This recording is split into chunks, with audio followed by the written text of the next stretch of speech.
Hello, and welcome back to another episode of Critical Reactions with your host, Bryan. We're going to finish up today with a special selection, which is where one of you tell me exactly what it is you want me to check out. If you have a song you'd like to suggest for this program, you can find a link to do so in the description below. Today's comes at us from Cynical Matt. Hey Bryan, please react to the side track Shingontachikawa off the EP Ghastly Funeral Theatre. So we just checked out some Sigh earlier this week on Tuesday, I think it was. We checked out something off of their Infidel Art album. I don't know where this is placed. We'll probably figure that out later. But I'm going to go into this one with as little information as possible as to not put myself in any mindset or anything, especially with Sigh. A lot of their music is just so different and experimental that I don't want to set any expectations. So, let's dive into this and see what Sigh has for us with Shingontachikawa.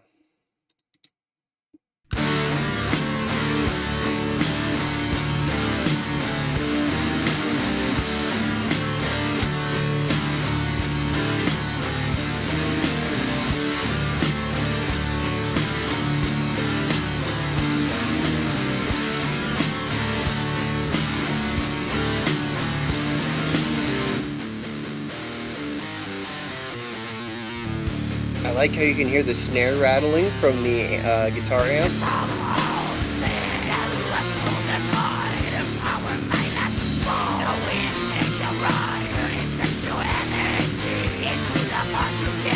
We have alternating vocal tracks. There's slight overlap on them.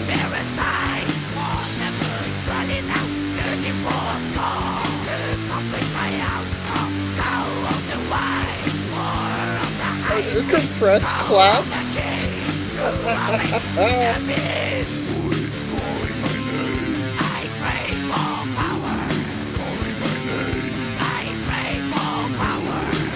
very clearly showcases the two vocal lines.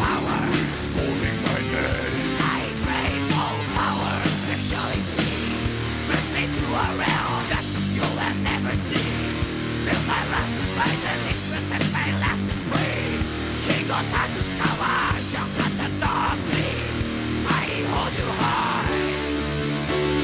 Stone, in the symbol of the shielding evil, I hold you high. Back to me all the powers of darkness. I need the power of Clear out the whole band to say I need the power. I can get behind that.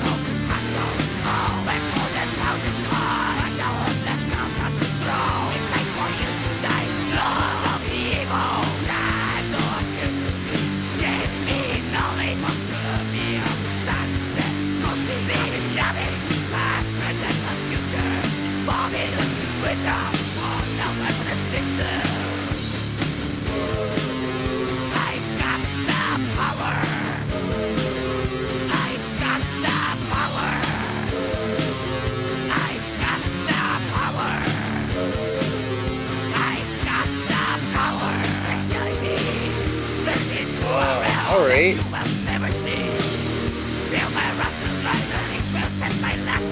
Oh, no, we're gonna stay, okay.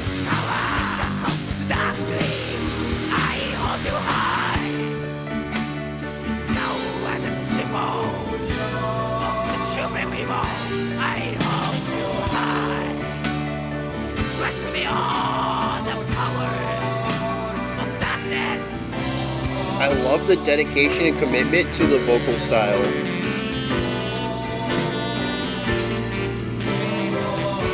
Very similar sax line to what we had previously.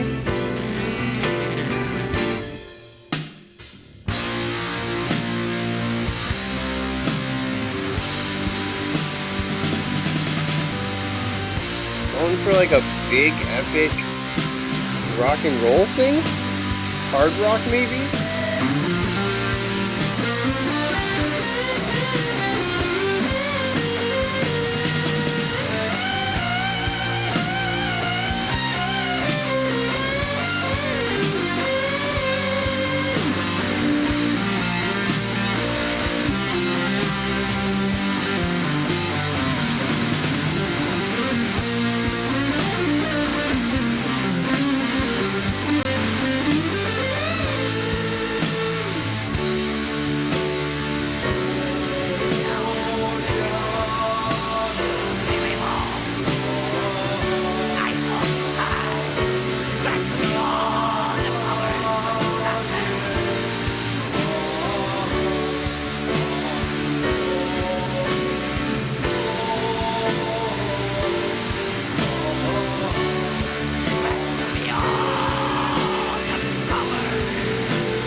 it chose not to end on their big epic moment, which is an ending for most bands doing that.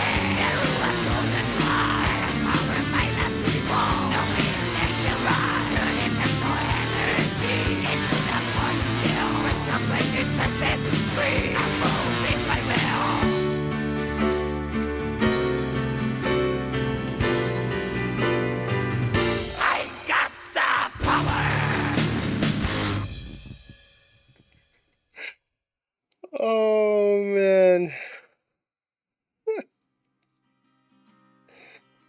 Uh yeah, it's going to the next track. No, we oh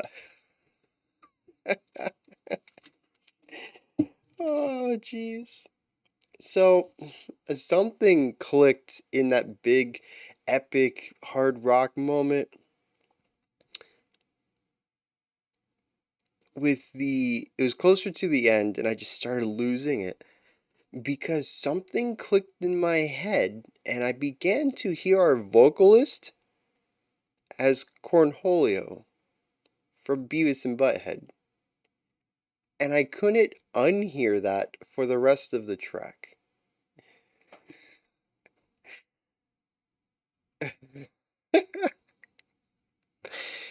And I don't know that they intentionally are making comedy out of this. I don't think I've really laughed at much that Sigh has done. I certainly didn't laugh on anything on their new album. I didn't laugh on anything on Tuesday, and I've heard a couple in the past. I don't remember speaking about them feeling comical, but there's something about both times that they cut everything out, full silence, a full beat of rest, and then 3 beats of I want the power or I've got the power with that super raspy, compressed clean. Uh, it's just it's a perfect setup and punchline. And maybe part of it is just the absurdity. I'm going to use that word loosely. I'm not going to say that this is an absurd thing they're doing, but the absurdity of pairing some of these more traditional sounds, or sounds that are traditionally paired with clean vocals and very powerful clean vocals at that, pairing them with this raspy black metal esque snarl, basically. I don't even know that I can call this a scream because um, I mean, it's a harsh for sure. That's definitely a term I could use, but I don't feel like he's really screaming. There's not a lot of volume or power or width behind it. It literally just sounds like he's pushing into that break between your head and chest, head voice and chest voice, kind of where your pitch cracks a little bit, and then just putting rasp on top of it, and it feels so low air pressure. It sounds like something he could just hold forever. Like it's so effortless to produce that sound. Um, it's just, oh man, the whole combination of things going on there in the last half of the track, just wow. So yeah, I don't like I said, I don't know if they were intentionally comical about that, if it was what they wanted to do, but I just could not stop laughing at that. And then I made the Cornholio connection, and that just ruined all the vocals in this track for me. So, what is going on here, though? I was kind of impressed at the beginning where we had two guitars doing very different things. I don't remember Psy doing this too often when they are in their black metal mode, but I enjoyed it. There was a lot of clarity in the production. I could hear what both guitars are doing. Neither one of them were just playing fast to create a texture. They both had melodic or harmonic ideas about them, and they weren't just playing the same thing in harmony. I was looking forward to hearing more of that, and we didn't get it at all. They never returned back to this concept, but I kind of get why they want it. There's so many other things that go on past this point. And before we leave this section, I just want to, the drums were doing this interesting hi-hat hit on every beat, which was giving it this really chill, upbeat, bright vibe, which is just not black metal at all. There's a reason that aside from the ride cymbal and the occasional crash, the cymbals are kind of muted in a lot of black metal, and the bass and the snare are given the extra oomph. Even when they're highly compressed and pushed into the mix, they're given that power because it's about the raw intensity of the style. So to have this brightness permeating through everything and being the most um, frequent component of our drum kit, it just creates this totally different vibe. Then we have our vocals doing the vocal stuff. Already kind of went over some of that, and the bass, laying down some bass lines. I don't think we were moving yet. I think it was mostly simple bass lines, but we did have some interesting bass work that we'll touch on in future sections. So this was pretty much standard something. Not necessarily black metal, but utilizing the black metal aesthetic and pairing it with other parts of rock, but keeping the instrumentation simple. Oh, one other thing I want to talk about here, real quick, is the introduction of two vocal lines. This is interesting. Black metal to me is minimalism, it's simplicity. It's just playing the same note over and over and over to get the texture, or quickly alternating between snare and bass to get that power, that intensity. There's nothing really complex about the idea of alternating between two notes or playing the same note 60 times before moving to the next one. But there is complexity in how it's played, the raw stamina and endurance that's needed to play this type of music at the speed that's required. But the end result is a lot of white noise-esque sound. It's very staticky and it's simple, minimalistic. And through that, we end up hearing vocal lines that can typically be sung by one person. In fact, so few times have I ever brought up double tracking in black metal at all. If anything, the black metal vocals tend to be a bit anemic, not just the production itself, but also the fact that the style of harsh they use is very pointed and narrow. It is almost a nasally type of harsh, traditionally speaking, of course. Um, and so it's just a very simple style of vocal sound.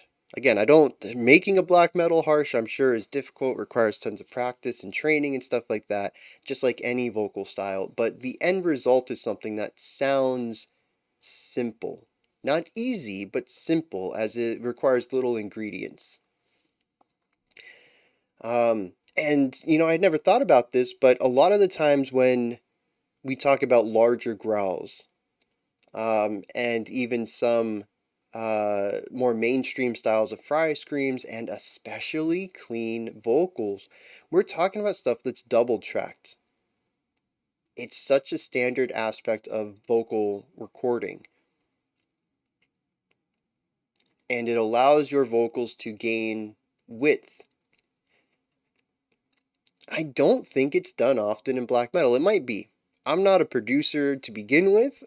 I've certainly never have seen production of black metal vocals, but given the way they sound and the fact that they are intentionally narrow and typically pushed into the mix, that they don't need the extra power because that would just make the burying more difficult, it's a vocal style that, at least to my ears, doesn't require a second track. So that just lines up with the simplicity and minimalism of my idea of black metal, especially first wave and second wave styles of black metal. This is the first time I think I've heard a vocal style that is more pop oriented, where each sentence is self recorded.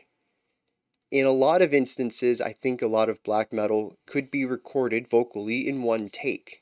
And I would wager that even in some lo fi stuff, it might even be.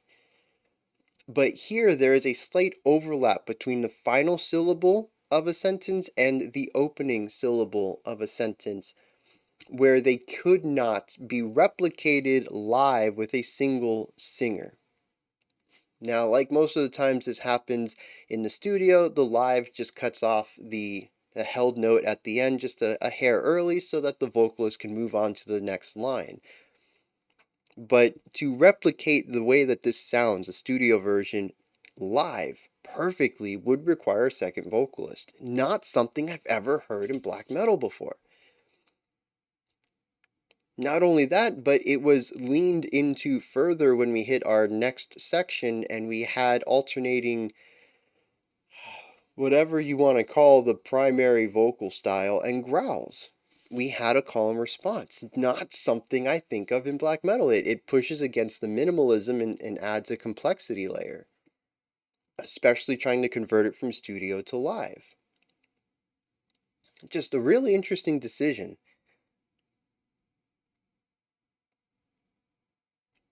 Anyways, just wanted to touch on that real quick because it is such a unique aspect to me as far as their root style of music, the black metal aspect. Now, I kind of leaned into or introduced it. Our second section was a revisiting of one of the first sections. I don't remember. I had a real tough time telling sections apart in the opening. It all just kind of blurred together. But eventually we hit a saxophone solo, and we kind of chilled out musically too. The drums leaned further into a groovier idea that stayed true with the cymbal work it had already presented. The guitars went from two unique lines into a single line with a slight bit of harmony at the end of the lick that played a foundational role to our saxophone.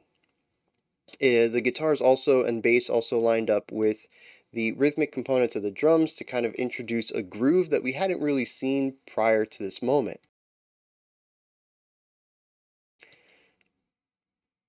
Now, the saxophone progression and the overall chord progression underneath is exactly what I would expect. There weren't any twists or turns that were unexpected. Every time we shifted to the next bar and changed chords, it went pretty much where the music was telling us it would go, and where the chords were pointing to.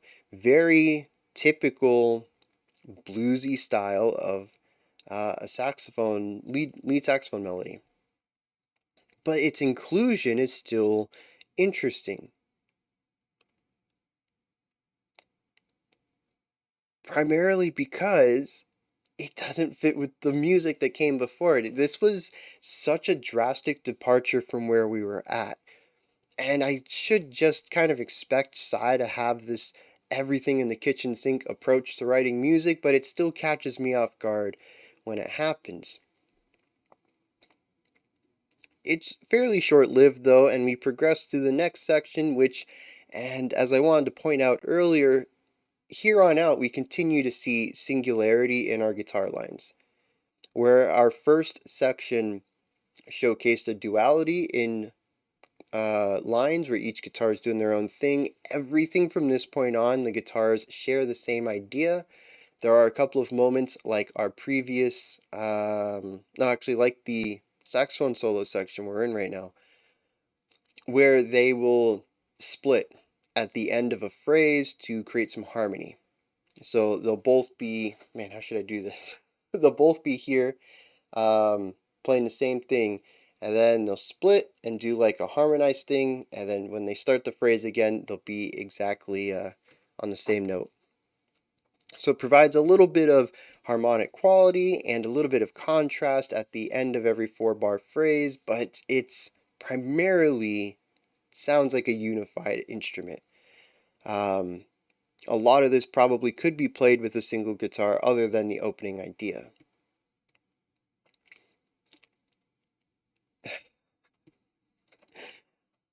And I don't remember what happened after the sax solo. Was this where we introduced the choir? Or the cleans? Oh no, this was the acoustic bit. Yep. So, there's an acoustic bit in this. I don't know what to think of it. We have a bunch of clean guitars, and a beautiful piano line, organ, definitely a keyed instrument. Can't remember which one it was.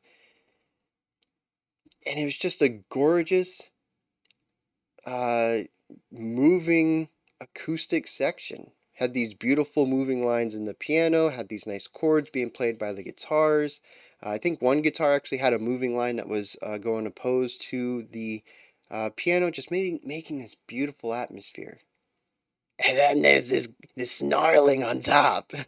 Just the most absurd combination. There is pure beauty in the musicality and harmony coming from our instruments, and then this just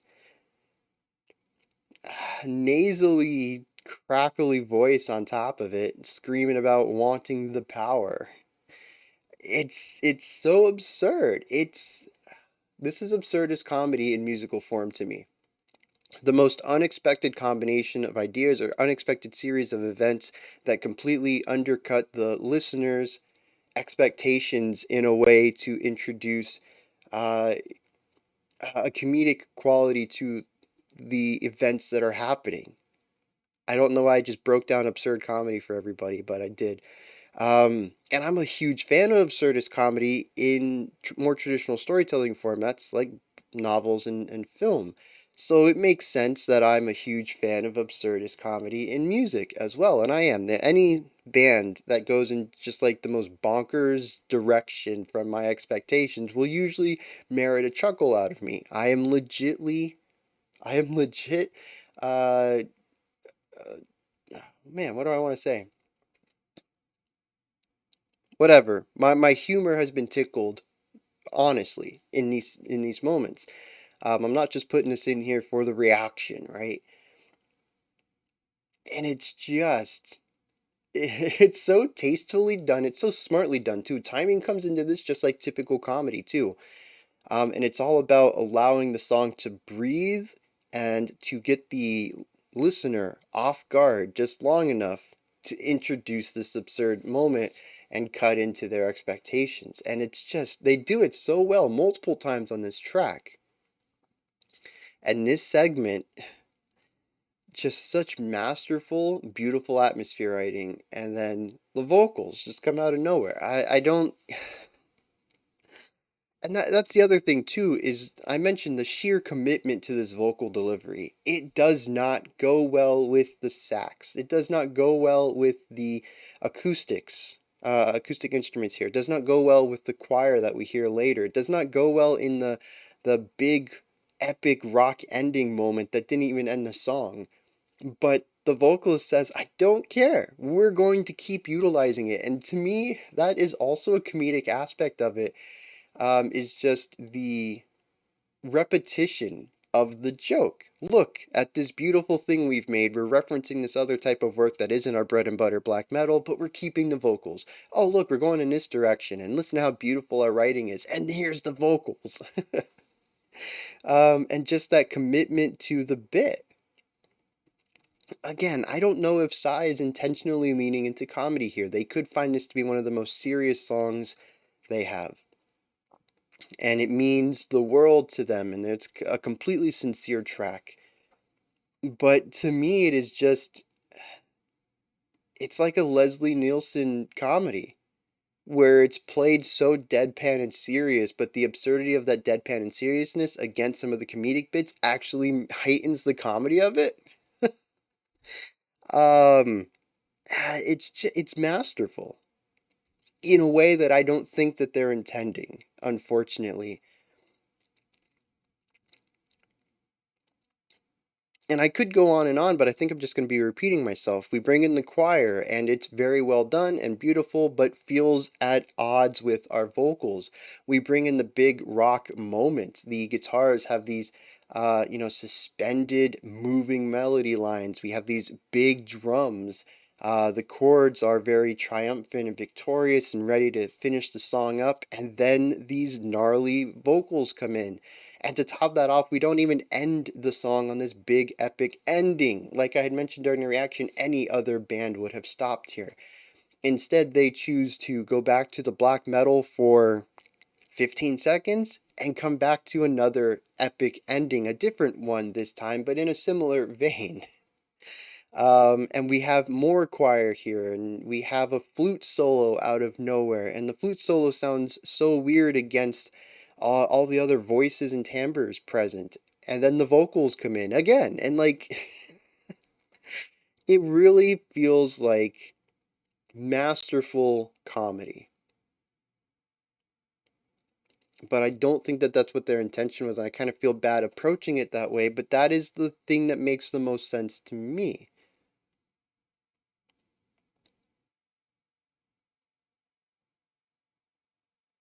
Let's hit some lyrics. Oh, I don't have them pulled. That's weird. This is going to be a tough one to type out, so I'm probably just going to copy paste this just to save everyone some time. Oh, alright, cool, we got him. First try. The first line of the track is I need the power. The principle of all things that rules us all the time, the hidden power my lust evokes, known in the ancient rhyme, turning sexual energy into the power to kill, ritual pleasure sets it free and fulfills my will. Okay, I have to feel like maybe they're leaning into the comedy aspect now because this is almost absurd. There is a metaphorical allegory here between sexual energy and uh murdering power, the power to kill. Ritual pleasure sets it free and fulfills my will. So this person is weak in a sense. Weak to kill. We're not quite sure what that means yet. Maybe we'll dive into it. Maybe it is a like a He-Man transformation, but instead of shouting, asking for the power of Grayskull, he has to go have sex first, and then he gets to be the buff dude with the sword. But maybe it's also just a sheer willpower. Maybe the highs of having sex are what fuels his willpower to take a life. Maybe without that, he feels too squeamish about it. It could kind of go either way, regardless of how, regardless of the angle, and I think I'm probably looking way too far into it already, but regardless of the angle, it is absurd to begin with. At the burial site on a moon-shrouded night, search for a skull to complete my altar, the skull of the wise or of the high priests, the skull of a king to awake the inner beasts. I don't like where this is going. Who is calling my name? I pray for power. Unholy sexuality brings me to a realm you'll never see. Feel my wrath arise and it will set my lust free. Shingontachikawa, the ancient cult, the dark belief I hold you high. We're getting real close to raising something to the sky and asking for the power of something. He-Man may have been too close of an analogy here. The skull as a symbol of the supreme evil, I hold you high, grant me all the powers of darkness. I need the power. 7 years of the secret rite before the decollated skull. Decollated? That's a neat word.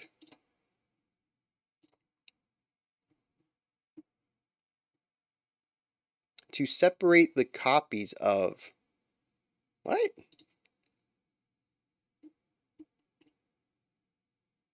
Oh, to behead. I mean, one definitely seems a bit more modern. All right, so yes, the skull that's been removed from the original body. That's pretty on point. Might even be a bit redundant at this point. 7 years of the secret rite before the decollated skull. All will be achieved tonight. Sky is black and moon is full.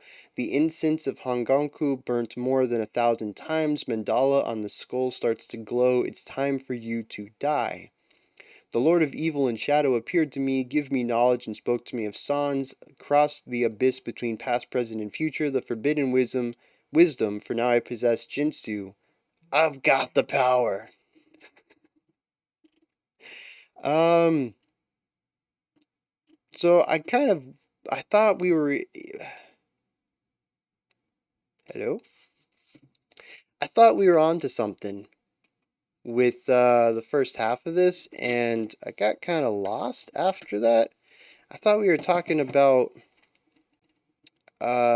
like a warrior whose bloodlust was only initiated after sex. And now we have somebody who performs rituals with skulls, and I really hope ritual is just like putting candles out and raising it to the sky.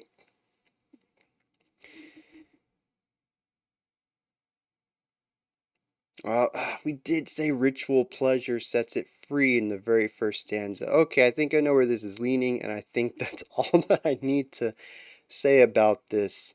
Uh, it's a very absurd set of lyrics with some very absurd music that I can't really pair any themes between the two. And I think I'm just going to have to file this away as a meme song that makes me laugh, but is very well executed with a ton of musicianship and skill. There's a vast understanding not just of how to play these instruments for all the various styles they go with, but also to write the music for these various styles in a way that is both coherent to the original while fitting somewhat within the style of music they're playing. High effort meme, I think, is what we would call this. But again, I don't know that that's what they're leaning into. The music is comedically absurd, the lyrics are comedically absurd, but if this is done in earnest, if this is sincerely written musically and lyrically by them, I would have a very, very different idea of the song as a whole.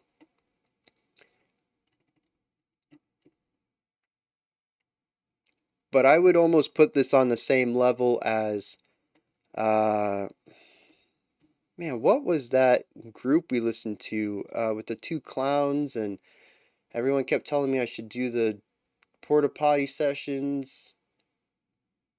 I don't remember. Anyways, high effort, tons of skill, but comedically absurd. And that's where I would put this. Um, so those are my thoughts on Sigh's Shingontachikawa. This is where you guys come in. Hit me up with your comments. Let me know what you thought of this. If you enjoyed it or not. If you agree with me, is this comedic, or am I like the oddball and everybody else is like, no, this is played pretty straight, Bryan.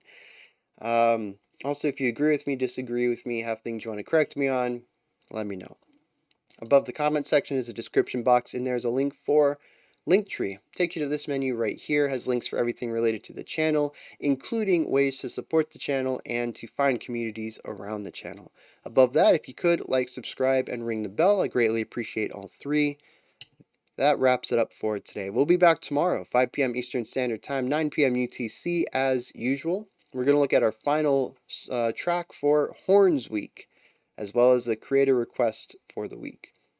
Till next time, remember to be critical, not cynical, of the music you listen to, and have a fantastic morning, afternoon, or evening, whenever you choose to watch my videos.